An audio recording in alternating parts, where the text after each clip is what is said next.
पिछले कुछ सालों से मैंने बॉलीवुड की फ़िल्में देखना तकरीबन छोड़ दी हैं, पर हाँ, मैं बॉलीवुड के ट्रेलर ज़रूर देखता हूँ।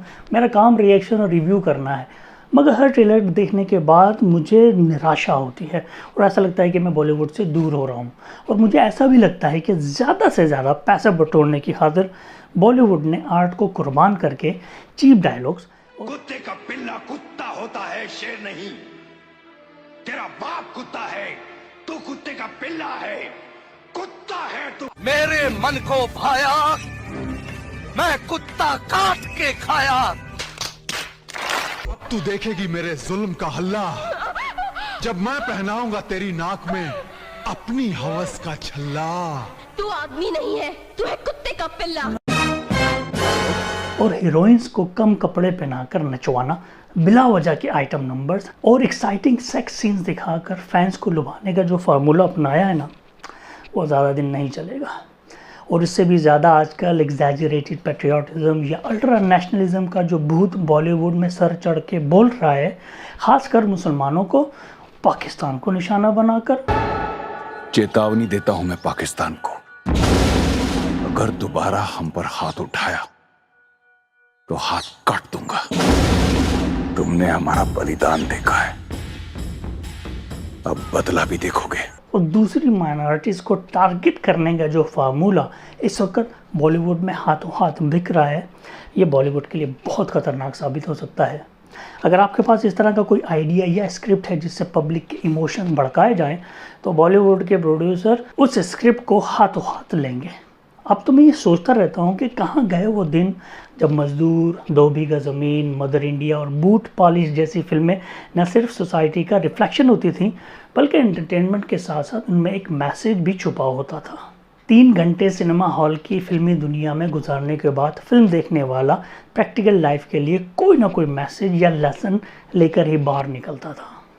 और अगर मैं कमर्शियल सिनेमा की बात करूं तो बॉलीवुड अपने कामयाब माजी में मुझे ऐसा लगता है कि कहीं डूब सा गया है।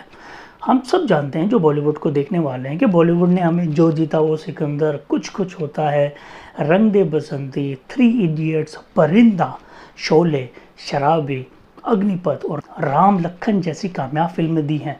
और ऐसी अनगिनत फिल्में हैं जिनको देखते हुए हम लोग बड़े हुए हैं और आज भी इन्हें बार बार देखने का दिल करता है। तो इसकी क्या वजह है कि मैं बॉलीवुड की पुरानी फिल्में बार बार देखना चाहता हूँ? मैं समझता हूँ इसकी एक ही वजह है कि मेकर्स को ऑडियंस की पल्स का पता था कि वो क्या देखना चाहते हैं, ना कि आजकल के डायरेक्टर्स और मेकर्स की तरह के किसी एक ग्रुप के प्रेशर में आके आर्ट का सत्यानाश कर रहे हैं। लेकिन मायूसियों के अंधेरे में रिसेंटली रिलीज़ हुई तमिल ज़बान की फिल्म जय भीम ने मुझे ये सोचने पर मजबूर कर दिया कि भारत का जो रीजनल सिनेमा है ना, उसमें अभी भी जान बाकी है और बग़ैर किसी खौफ के अभी भी सोसाइटी के इश्यूज़ को हाईलाइट करने का हौसला रखता है।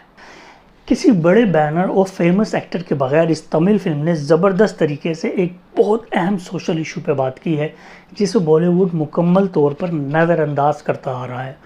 पिछले हफ्ते मैंने जय भीम को दूसरी बार देखा क्योंकि आफ्टर अ लॉन्ग टाइम ये एक ऐसी फिल्म है जो सोसाइटी को आईना दिखाने में कामयाब रही है। फिल्म के टाइटल से अंदाज़ा होता है कि ये फिल्म डायरेक्टर भीमराव अंबेडकर की ज़िंदगी पर बनी होगी, जिन्होंने अनटचेबल और लोअर क्लास के हुकूक के लिए स्ट्रगल की ताकि इन्हें हिंदुस्तानी कॉन्स्टिट्यूशन यानी कि आइन के सामने बराबर का शहरी और हिस्सेदार बनाया जा सके। इस फिल्म में कोई अंबेडकर नहीं है, लेकिन इस फिल्म के कैरेक्टर्स के ज़रिए वो जिंदा है, जिन्हें एजुकेटेड, एलीट क्लास और गवर्नमेंट सिस्टम के हाथों डिस्क्रिमिनेशन का सामना करना पड़ता है। इस फिल्म के जो सेंट्रल कैरेक्टर, जो मेन कैरेक्टर्स हैं, उनको पुलिस की बार्बरिज्म का सिर्फ इस वजह से सामना करना पड़ता है कि वो ऊंची ज़ात से ताल्लुक़ नहीं रखते। मुझे लगता है इस फिल्म ने कुछ ऐसे सवालात उठाए हैं जिनका जवाब ढूंढना बहुत ज़रूरी है, जैसे कि अनटचेबल को अपर क्लास के इलाकों में आज तक एक्सेस नहीं है।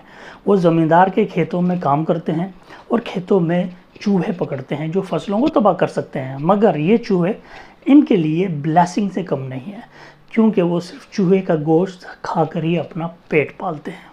ये फिल्म ना सिर्फ सोशल जस्टिस और ह्यूमन राइट्स की स्ट्रगल की दास्तान है, बल्कि हिंदुस्तानी कमर्शियल सिनेमा पर भी कुछ सवालात उठाती है। और आप सब जानते हैं कि बॉलीवुड के देखने वाले ना सिर्फ भारत में हैं बल्कि पूरी दुनिया में है, उसका एक बड़ा एक्सपोजर है। जय भीम आई ओपनर फिल्म उस रियल इंडिया का फेस दिखलाती है जहां आलीशान घर, लग्जरी लाइफस्टाइल और दरख्तों के आगे पीछे डांस करना अक्सर सिर्फ और सिर्फ ख्वाब में ही मुमकिन है। सोसाइटी के सीरियस प्रॉब्लम्स पर बॉलीवुड कमर्शियल सिनेमा ने तो तकरीबन अपने ज़बानों पर ताला लगाया हुआ है और वो बस अपने आप को अल्ट्रा नेशनलिस्ट दिखाने की कोशिश में मसरूफ़ है। मैं तो ये समझता हूँ कि साउथ इंडिया का सिनेमा है जिसने किसी कदर सिनेमा की लाज रखी हुई है। पहले कर्णन और फिर परिमल पेरुमल जैसी फिल्मों के बाद जय भीम चीख चीख कर याद दिला रहे हैं कि एक्चुअल और फिल्म या मीडिया में दिखाए जाने वाले भारत में ज़मीन आसमान का फ़र्क है। कास्ट सिस्टम की चक्की में अभी भी करोड़ों लोग पिस रहे हैं। 1947 में साउथ एशिया की मजहबी बुनियादों पर डिवीज़न होने के बाद भारत का सिनेमा, जिसमें बॉलीवुड का एक की रोल था जो ऑलमोस्ट सेकुलर रहा, उसकी बड़ी वजह क्या थी कि उस सेक्टर में एक्टर्स, स्क्रिप्ट लिखने वाले, गाने लिखने वाले, शायर, टेक्निकल सपोर्ट प्रोवाइडर की जो बड़ी तादाद थी वो मुसलमानों की थी और कुछ क्रिश्चियंस पर मुश्तमिल थी। शायद यही वजह है कि अब कुछ अरसे से जो एक्सट्रीमिस्ट राइट विंगर्स हैं उनको ये ख्याल सता रहा है कि हमारी मेजॉरिटी होने के बावजूद दिलीप कुमार AKA यूसुफ खान से शुरू होकर शाहरुख खान तक एक्टर्स की एक लंबी कतार है जो सोसाइटी के लिए रोल मॉडल का काम करते आ रहे हैं और अभी भी उनको बहुत पसंद किया जाता है। इसीलिए पिछले कई वर्षों से बॉलीवुड उनके निशाने पर था और अब ये लोग बहुत खुलकर खेल रहे हैं। सूर्यवंशी की मिसाल आपके सामने है। अब इनकी तरफ से ऐसा प्रेशर बिल्ड किया जा रहा है कि इनके प्रेशर के सामने झुकने से इनकार करने वालों को मुसलसल परेशानी और हैरासमेंट का सामना होता है और कुछ पर तो कत्ल, साजिश, ड्रग्स की स्मगलिंग और हिंदुस्तान का गद्दार होने तक के इल्ज़ामात लगाए जाते हैं। और जिन्होंने रियल सोशल इश्यूज़ पर बात करने की कोशिश की है उन्हें गज़ब किस्म की ट्रोलिंग का सामना भी करना पड़ा है। ये एक्सट्रीमिस्ट न सिर्फ सिनेमा के सेक्युलर किरदार को तबाह करना चाहते हैं बल्कि इस इंडस्ट्री को मुंबई से उत्तर प्रदेश में ट्रांसफ़र करने की भी मांग कर रहे हैं ताकि उस पर गहरी नज़र रखी जा सके। मैं समझता हूँ इस ज़बरदस्त फिल्म इंडस्ट्री को सेक्युलर और एक्सट्रीमिस्ट माइंडसेट के खानों में बांट दिया गया है। अनफॉर्चुनेट है। जहाँ कंगना रनावत, अनुपम खेर, अजय देवगन और अक्षय कुमार जैसे एक्टर्स को इंडस्ट्री के हिंदू चेहरों के तौर पर पहचाना जाता है, वहीं जावेद अख्तर और सवारा भास्कर जैसे एक्टर्स जो है इंडियन सोशल और नेशनल इश्यूज़ पर बात करते हैं।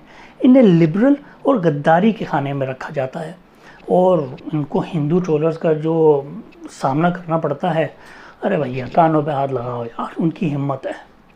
और अक्सर ये भी खबरें आती हैं कि प्रोड्यूसर को बताया गया है कि इस तरह के आर्टिस्ट को काम देने से इनके ऊपर शिकंजा कसा जा सकता है। इनको टैक्स, ड्रग्स और उसके अलावा दूसरे जंजाल में फंसाकर उनकी ज़िंदगी धोबर करके इनके कारोबार को लपेट दिया जाएगा।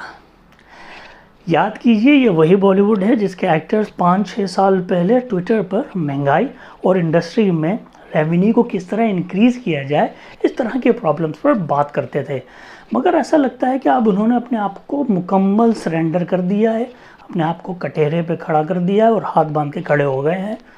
हाँ भाई, जो करवाना है करवा लो। मगर मेरे ख्याल में ये सही वक्त है कि किसानों की तरह बॉलीवुड भी जुर्रत का मुजाहरा करके साउथ इंडियन सिनेमा से कुछ सीखे और किसी के प्रेशर में आए बगैर बॉलीवुड को रिवाइव करे, अच्छी फिल्में दें, एंटरटेनमेंट के साथ साथ सोशल इश्यूज़ के ऊपर भी फिल्में बनाएं। आखिर मैं ये बताना ज़रूरी समझता हूँ कि फ़िल्में सिर्फ तफरी और ड्रामे से मुताल्लिक नहीं होती, बल्कि जर्नलिज़म की तरह इनके कंधों पर एक बड़ी सोशल रिस्पॉन्सिबिलिटी होती है जिसको पूरी करना एक्टर्स और मेकर्स की फ़र्स्ट प्रायोरिटी होना चाहिए। अब आप मुझे बताइए, मैंने जो बातें की हैं बॉलीवुड के हवाले से, क्या वो सही है? क्या मैं कुछ ज़्यादा ही सोच रहा हूँ कि बॉलीवुड जो है वो हाथों से निकल गया है और जो हमें साउथ इंडियन सिनेमा कंटेंट दे रहा है वो बॉलीवुड नहीं दे पा रहा है? आई थिंक ये सबका कंसर्न है। लेकिन आप लोग मुझे बताइए कि आप लोगों का इस टॉपिक के बारे में क्या ख्याल है और बॉलीवुड किस तरह से अपने आप को दोबारा रिवाइव कर सकता है। अपना ख्याल रखिएगा, स्टे सेफ, खुश रहें। अस्सलाम वालेकुम एंड गुड बाय।